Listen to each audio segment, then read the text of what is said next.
आगे जाहिया मूंग बेच के आई बहू तहिया तोरा ले दे बहू आईफोन मोबाइल।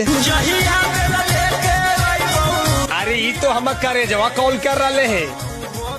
हाँ करेजा बोलो क्या हुआ? क्या कर रहे हो बेबी? अरे अभी ऑफिस में काम कर रहे हैं बेबी। मुझे आईफोन कब दिलवा रहे हो बेबी? अरे तुमको आईफोन में दिलवाने के लिए तो हम ऑफिसों में डबल ड्यूटी कर रहे हैं बेबी। अच्छा। दिनों में मूंग तोड़ते हैं और रतिया में स्टेशन पर टोटो चलाते हैं। क्या चलाते हो? अरे कुछ नहीं बेबी, बोल रहे हैं कि दिनों में मोनेटर चलाते हैं और रतिया में फोटोकॉपी वाला मशीन चलाते हैं। लेकिन मुझे तो कुछ और सुना दिया बेबी। अरे इधर नेटवर्क थोड़ा कमजोर है ना बेबी, यही कारण से तुमको कुछ और सुना दिया होगा। हाँ हो सकता है, कोई बड़ी बात नहीं है। अच्छा ठीक है बेबी, हम बाद में बात करते हैं, अभी ऑफिस में बहुत ज्यादा काम है। Bye bye, love you so मच।